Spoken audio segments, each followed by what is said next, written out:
Christian Voorhees. Asking Sean when's the last time you watched a Chinese movie is like asking a construction worker when's the last time you did yoga. Talk politics, fart jokes, and wrestling. As long as you want to talk about it, we want to hear it. No matter how it may be. That's why we pay the big bucks. Whoa! Somebody said they wanted to talk a little politics. It's been a fucking. Let's just not talk politics. Let's just talk economics. All right, and see if we can dissect this without going too political. We are, I don't know, maybe 13 days from basically crapping out on our national debt. And we've been here so many fucking times, I feel like, in the last 10 years. How can McCarthy sit there? And I know exactly how, because the deal he cut to get in to be the speaker after 15 fucking no thank yous was he cut so many side deals with fucking people like Green and fucking Bobbitt or whatever. I mean, just these fucking.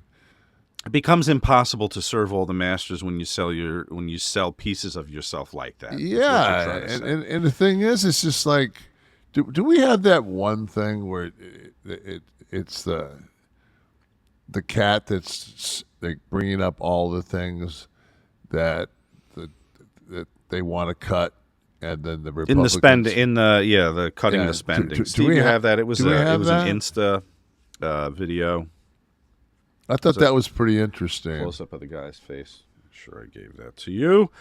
But anyway, while we look for that, I just wanted to say that how many times has the debt ceiling been raised? And it was three times under Trump. Let's look. Yeah, and let's look at that. So our debt is a little less than 32 trillion. So during Trump's administration, he did 8 trillion of that. So he did 25% of that. So it took him 4 years to accumulate 25% of what the rest of the fucking country did in the 240 4 years that it was in existence without Trump being president. So I mean, they like you said, they kicked the can down the block 3 times during the Trump administration. He said he would never use it for political bargaining, and then he's now stating, "Oh, I'd get everything you want." It's like, so are you an American, dude?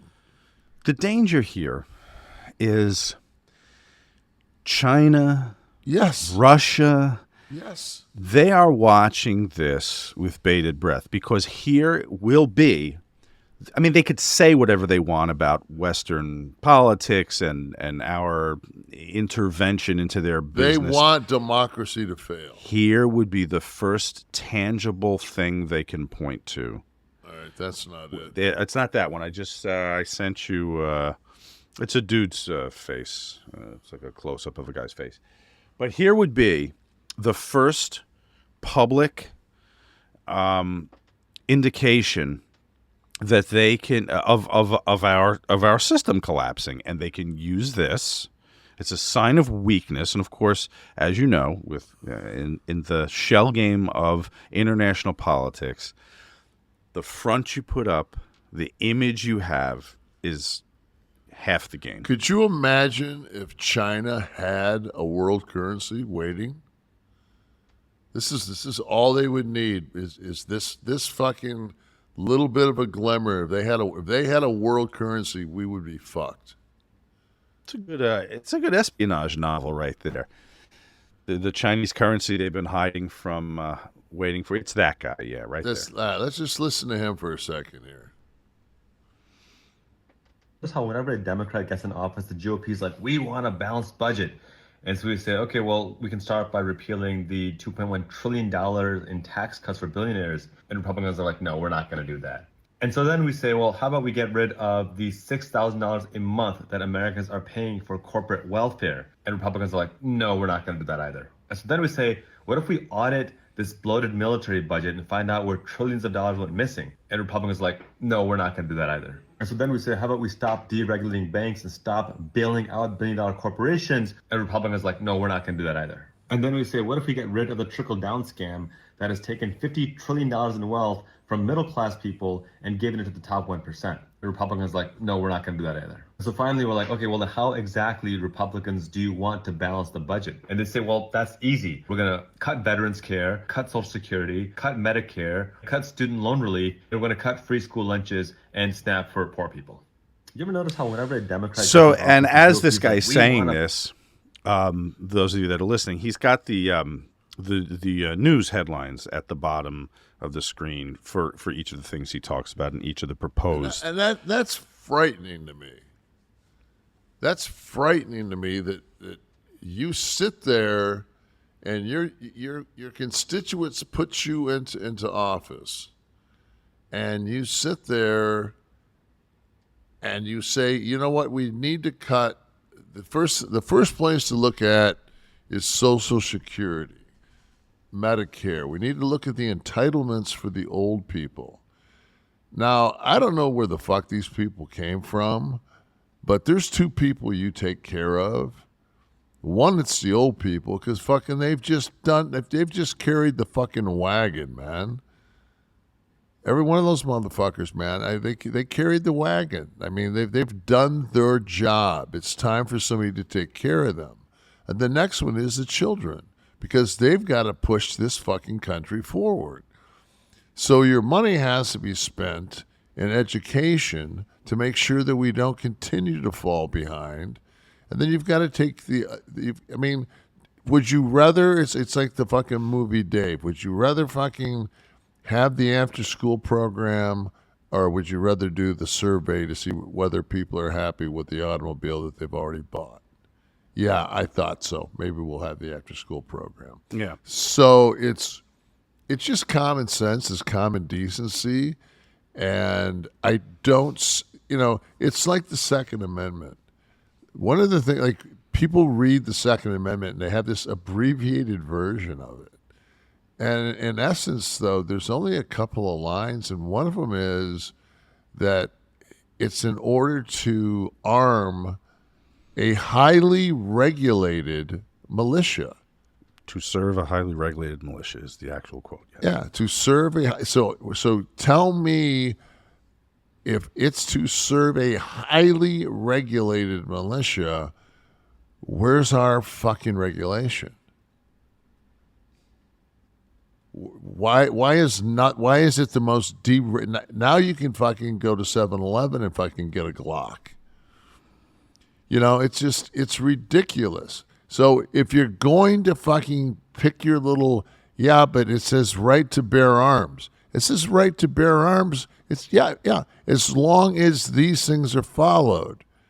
In our country, we don't have a fucking problem with an 18-year-old buying a weapon, but God forbid if that motherfucker was to get in an automobile without a driver's license and drive.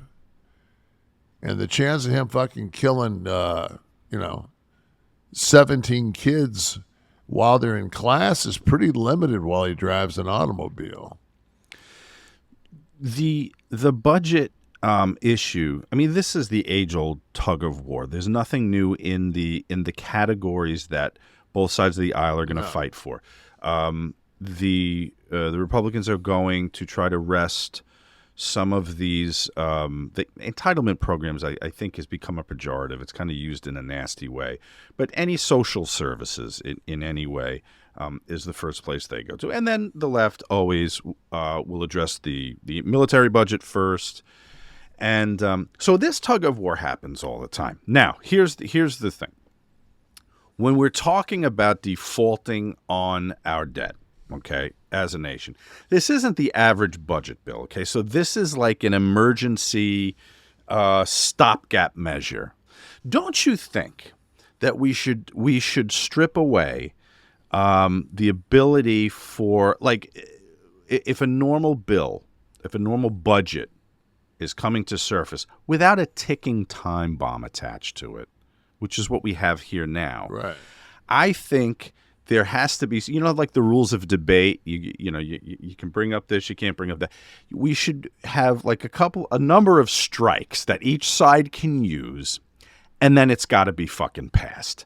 Decide what your 3 strikes are on this side. Decide what your 3 strikes are on this side that you want taken out, and then it goes fucking through, because it's the nation's budget, the nation's defaulting on debt that we're talking about, not just the budget. So I think it's got to be handled differently. As far as I know, maybe I'm a moron, this is exactly the same as any other bill that would go before. Yes. It could be held up, they can filibuster, they could do all this bullshit that drags us into default. This is the only one that the $1 trillion coin is in play. But The singular, Yes, the singular the piece singular- of platinum. yeah, the always easy to find $1 trillion coin. No, but at the same time, it's just like, would it be that fucking difficult for Biden to just say, okay, we'll look at I don't know where I can't I don't know where the Republicans think that the biggest piece of pork is sitting on the Democratic side, but would you not be like, if I was president, I would not have a problem carving a piece of that pork and giving it to them to get this done. Right. That's what I'm saying. The stakes here are very different. Yeah. But no, it's the same uncompromising attitude. Yeah, and it's just like, fuck, man. Like, I look at the world, especially our country, and I've never seen such divisiveness in my life.